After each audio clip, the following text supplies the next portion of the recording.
Swayam Prabha. Digital India. Educated India.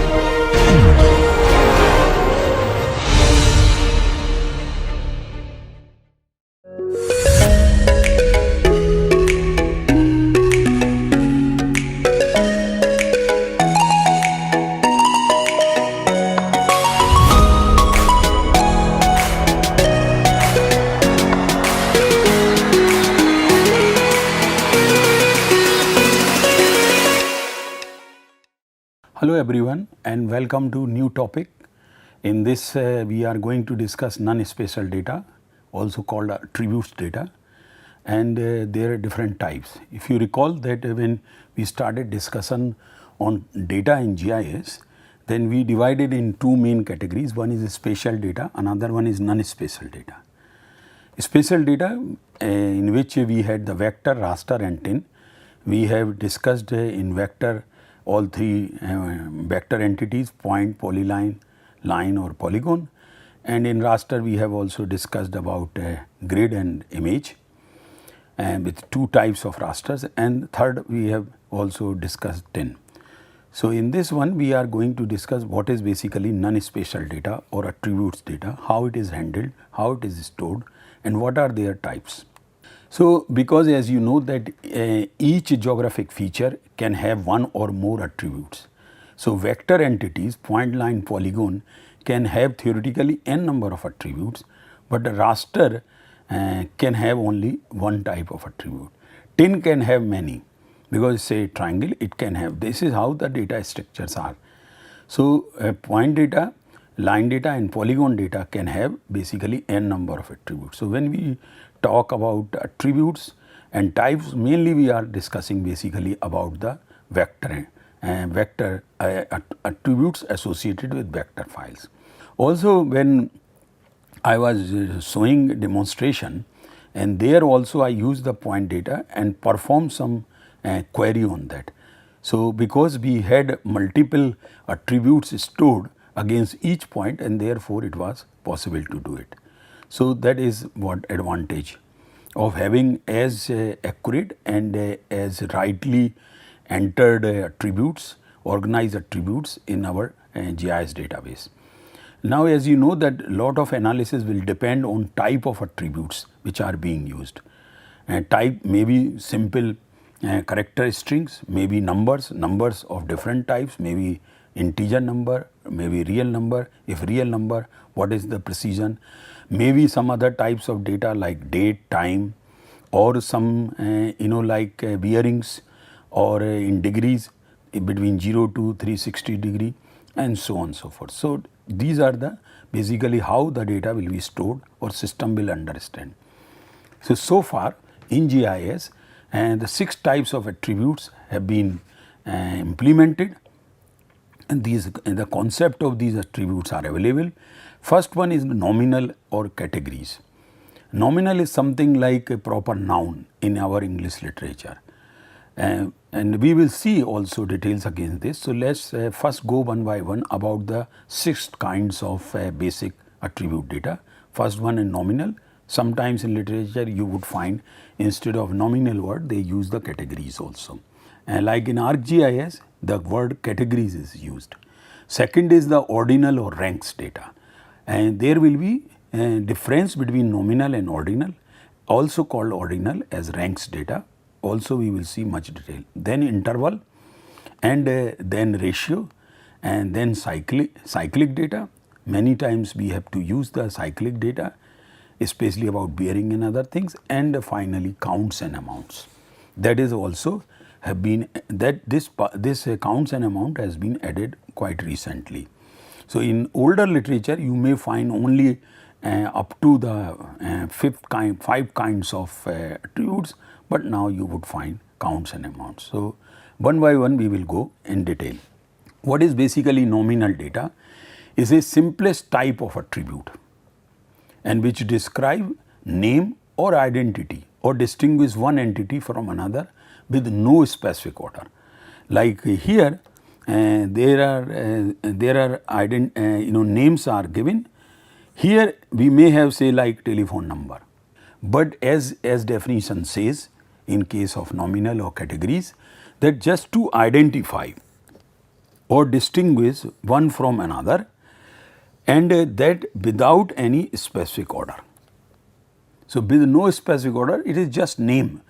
Though one can argue that I can organize names in alphabetical order, but that is inherent, that part is not inherent. You are doing and organizing alphabetical order. Otherwise, names in nature or such identities are do not have any inherent order. That is the main point. For example, we can be categories of land use like forest land or wasteland or water bodies or agricultural land or built up land. They are all categories of land use, but there is no specific order between these categories. No one can say that the wasteland is useless land and your water bodies is good. So, there is no order whatsoever. Same with the forest also, types of forest, open forest and coniferous forest and so on.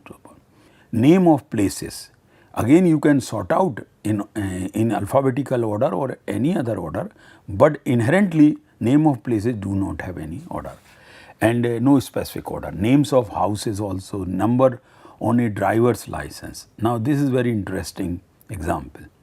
Though it is a numeric value, number and driving license number is a number, and that means I can perform arithmetic operations on this. But if I perform on numbers or like Aadhaar number, then I may not have any results whatsoever, because even husband wife's Aadhaar number may be completely different. So, if I do it an average, it is not going to work. So, categories basically are groups of similar things, types of houses, type of forest, type of land use and so on and so forth. And these basically help us to organize and make sense in your data. When we give the name, it makes some sense and it organizes that each one is having their own name. And all features, here I am talking about vector entities with the same value for category are alike in the some way and different from features with other values for that category. And each serves, these categories serves only to identify the particular instance of a class of entities from other members of the same class. So, two people are having two different names and therefore, it is easy to identify who is who. And nominal attributes may include alphabets, that means letters, or even colors or numbers. Numbers can also be nominal attributes. But if we have declared in our database that that particular field or column in our table or in Excel is a nominal attribute, then one should not try to perform any arithmetic operations. Sorting is always possible, sorting is not an issue, but performing arithmetic operations will yield basically no good results. For example, if nominal attributes can be numeric, as I have just mentioned, however, it makes no sense to apply arithmetic operations to it. For example, if I add two nominal attributes such as two driver's license numbers, creates nonsense, because there cannot be an average license number or average Aadhaar number. Though the numbers are there and arithmetic operations theoretically are possible, but practically there is no use of doing such exercises. So, all these things are comes under this. I am taking example of a little older IITR map, and these are the buildings which are being used for different purposes. And these have been categorized as like academic building, amenities, central administration, central facility, hostels, and different colors and given categories are given. Now, these have been just ordered alphabetically, but inherently all buildings are important and they do not have any inherent specific order. And the map which I am showing, later on you would see the same map using different attributes from my data polygon from my database of these polygon information. I can reclassify, I can recategorize my map accordingly. You would see the example very soon. So, let us come to the next one or the second one, which is ordinal or ranks. As name implies here, that it must be having some order. So, it is again list of discrete classes, but with an inherent order, or maybe a natural sequence or order. For example, like a stream network, we are having first order stream, second order stream, third order stream. So, if I say first order stream, it means it is having some meaning, it is having order, because from there in that particular scale the river originates from that point. And if I say third order, then means first order and second order stream must have joined, that is why it has become third order. So, there is an inherent order or natural sequence is there. Examples I have already just mentioned, streams network, first order, second order and so on. Level of education,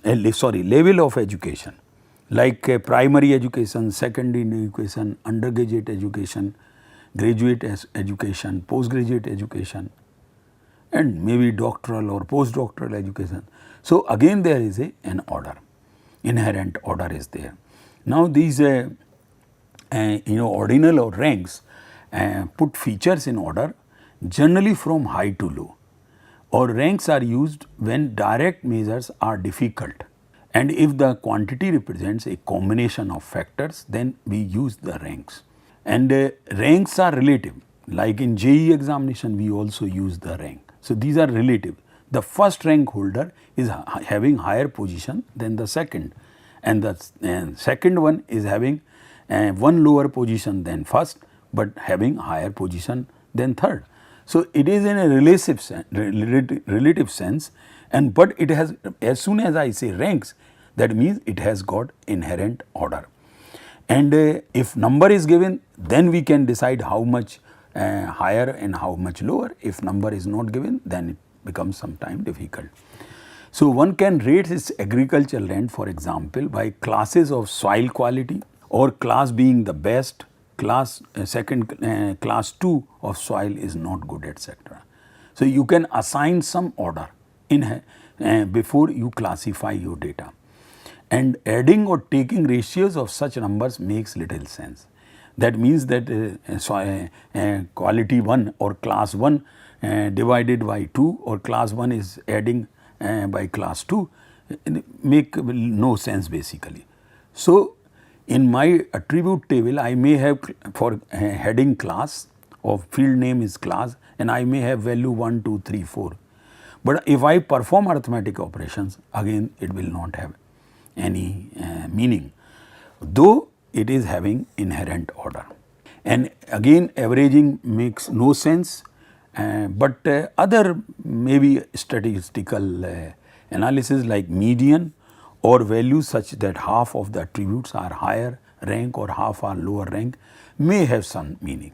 But generally, if the data is ordinal or having ranks, generally arithmetic operations with such attribute data are not performed.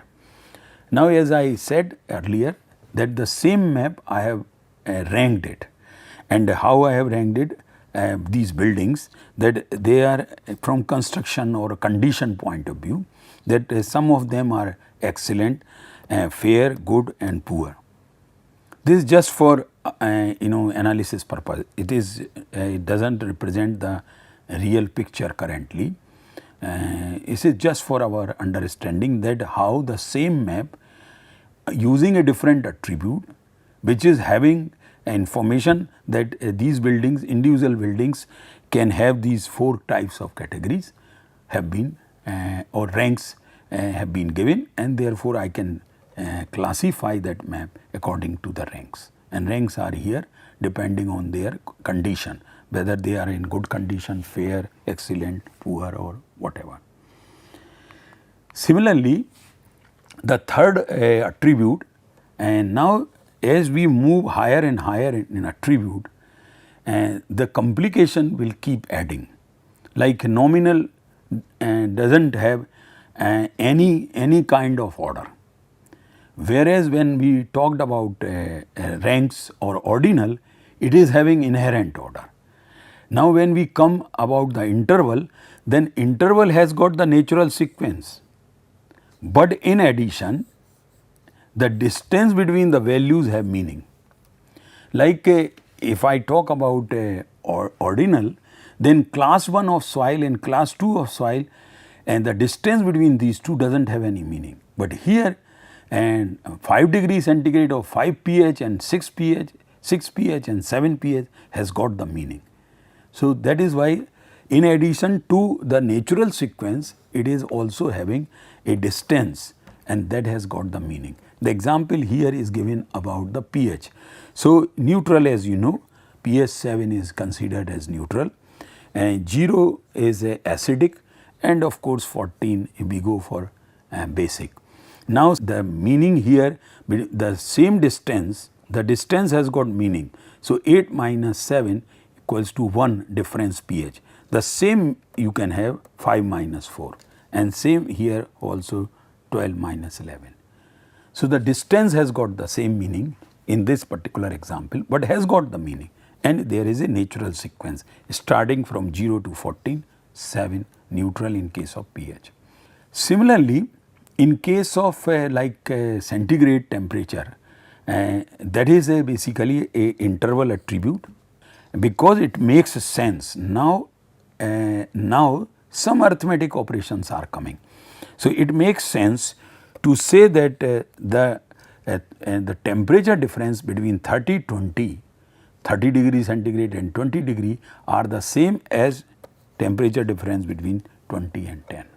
Human may feel little differently, but from measurement point of view, the distance is same, and it has got the meaning.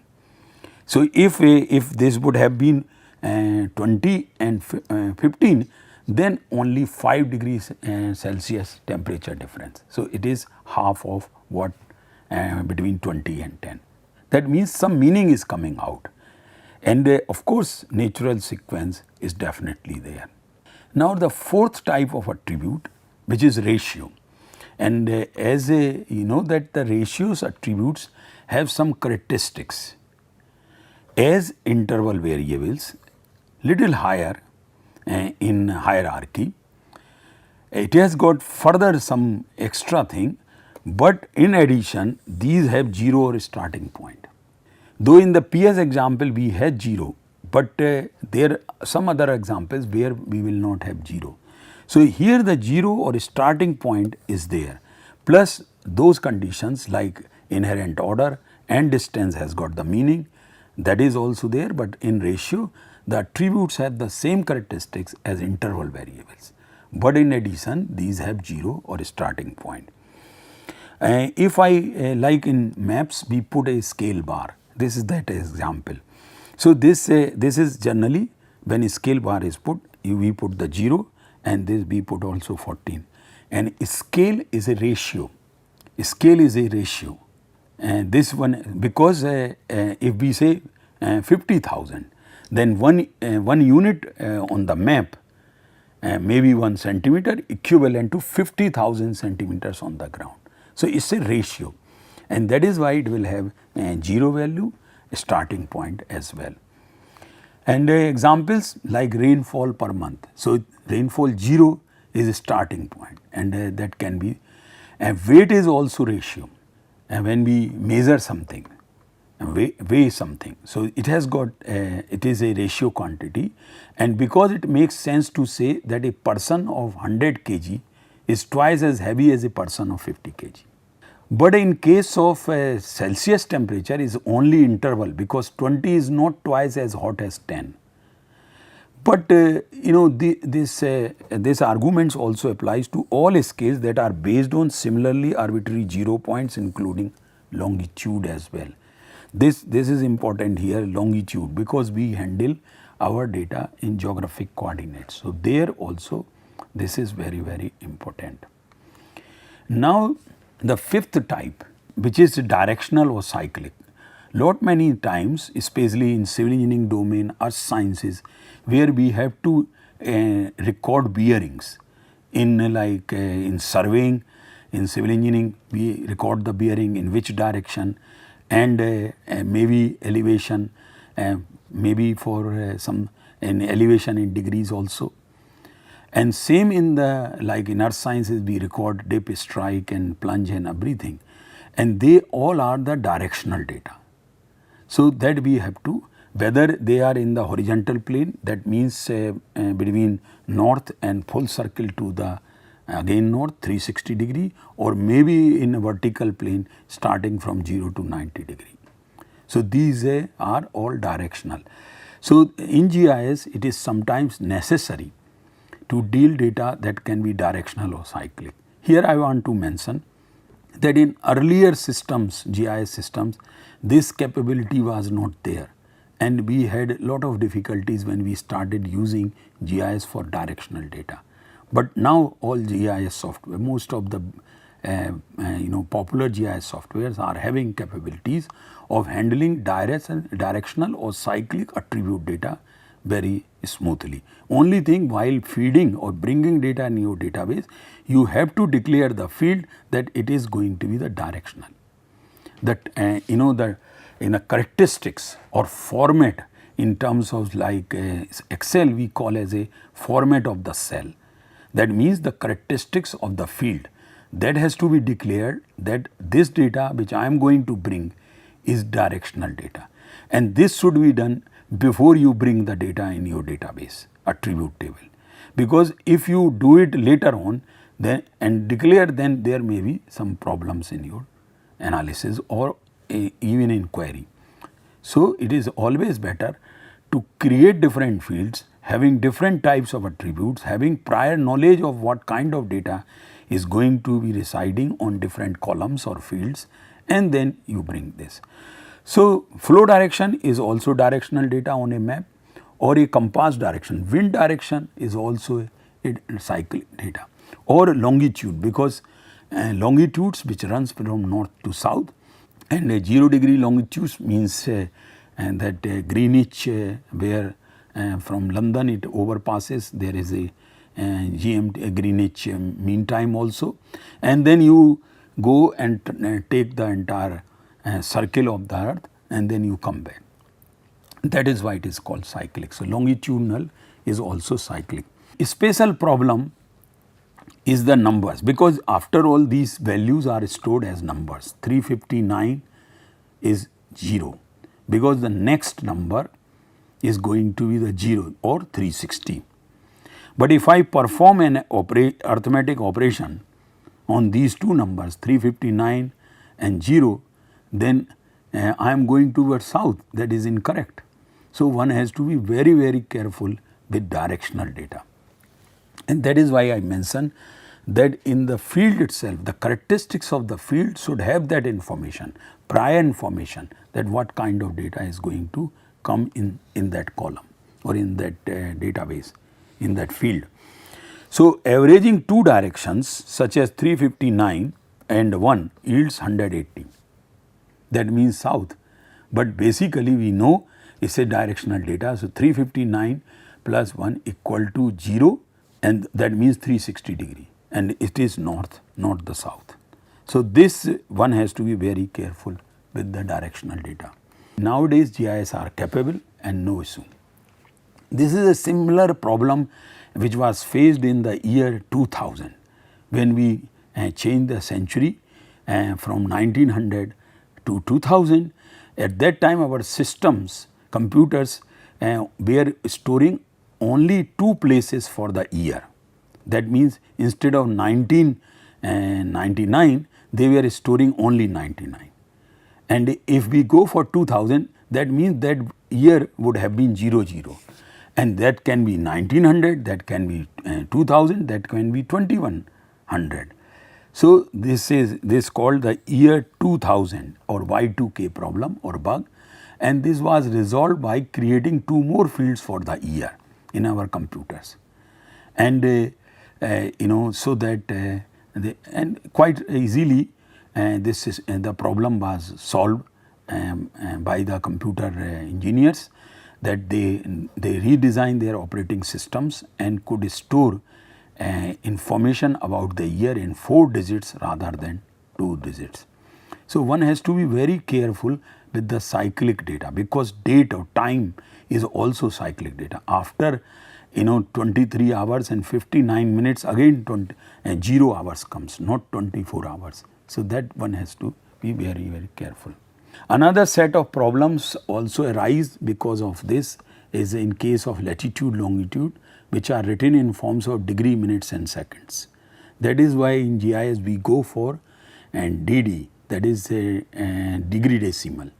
And computers are not normally able to deal with the fact that adding 1 minute to a latitude of 30 degree, 59 minutes produces 31 degrees. And no minutes, not 30 degrees and 60 minutes, because 60 minutes means 1 degree and it has to be transferred. Instead of 30, it should be 31. But if they are if the data is being handled as like this, DMS, degree, minute, seconds, then problem will persist. So one has to be very, very careful.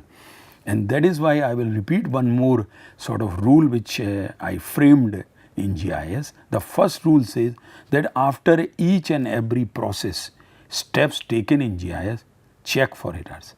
If you have fed the data into your database and you know this is a cyclic data, check it whether the system is correctly recording in that rows or not against that field or column. And if you see that things are being recorded fine nicely, then you go for the next. Otherwise, correct it there itself, because later on such information, such attribute information cannot be corrected easily. So it's a big problem, but there are solutions. Here what we store instead of DMS, we store in the degree decimal, or in short we also call DD. So normal way of dealing with this problem is in GIS by cyclic data, was instead of not in storing in DMS, we started storing in decimal degrees. And for example, as 30 degrees 59 minutes would normally be stored as 30 point. It is basically a rescaling. Instead of 0 to 60, you rescale 0 to 100, and that can be done quite easily on the GIS. And that is why, though the data may be stored in our database or for spatial data and database, maybe in DMS and maybe in DD, this is how we store. But anytime we want to display on the screen in DMS, we can do it very easily. And in the previous demonstration of GIS software, I showed these two things, that you can see it in DD as well as in DMS, no issue. Now ArcView data I have gave the example, and that ArcView I also showed to you, that ratio or interval scales are type number for the type of field which you would enter the data. So you would when you are bringing ratio attributes or interval attributes, you would choose type number. And when you are having nominal or ordinal data, then you are having type string. These will matter when you go and perform the classification using any of the fields data which has been stored, or attribute data. So all operations like query operations, like classification operations cannot be performed on all types of data. So there will be some limit. Therefore, the characteristics of each field has to be very carefully done. Now in ArcView functions as string also, or as number, that you have to declare. And if you convert from one to another later on, once the data has been stored, there will be lot of problems about decimal and other issues.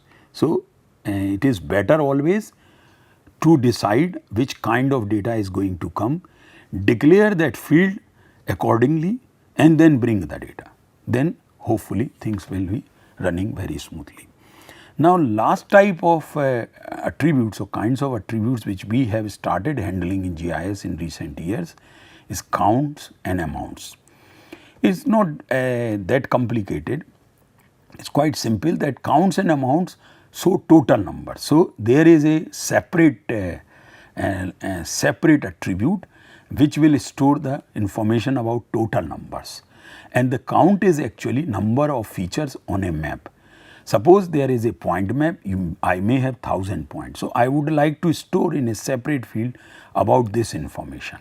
This helps while doing some statistical analysis over my attributes data. So, this field is very helpful from that point of view. An amount can be any measurable quantity associated with a feature, for example, number of students in a class. And using a count or amounts lets you see the actual value of each feature as the magnitude compared to other features. So, if you are having a data, it depends on what kind of data you are going to handle, and then counts and amounts can be very important. Now, I am taking another example from Himachal Pradesh, and this is based on the census data, and this is district wise population. As you can see, it is displayed here in the title of map, and total number of people as per the 91 census in each district, like a district which is having colored, this is the range. So, you know the total number and in different districts as well. Similarly, here also if I say this one, then there are 2 districts or maybe 3 districts, if I remember correctly, 2 districts, Kelong and Kalpa, the 2 cities and districts are there. So, the range is like this. So, you can have counts and amounts information as well. So, this brings to the end of our discussion about the kinds or types of attribute data. So, we have completed now different types of data which are used or handled in GIS. We have discussed spatial types of data, and we have also discussed non-spatial type data. We have discussed various types of spatial data, and we have also discussed various types of attributes data or non-spatial data. Because the good understanding we are having about the data, different types of data which is coming in our system, and they being organized, because if you recall the definition of GIS, what it says, that efficiently store the information. If information is properly stored, efficiently stored, then only you can retrieve very efficiently and quickly. Sometimes if you start performing query and while developing that attribute database, you have not declared field as per their characteristics, then in query you will not get any results or may get erroneous results. May not be getting any results, may be still safe, but getting wrong results may lead to very disastrous results. Therefore, it is always better to first understand what kind of data is going to reside in my database, whether it's spatial data or non-spatial data, which type of spatial data, which type of non-spatial, and accordingly database should be prepared, GIS database should be prepared. Thank you very much.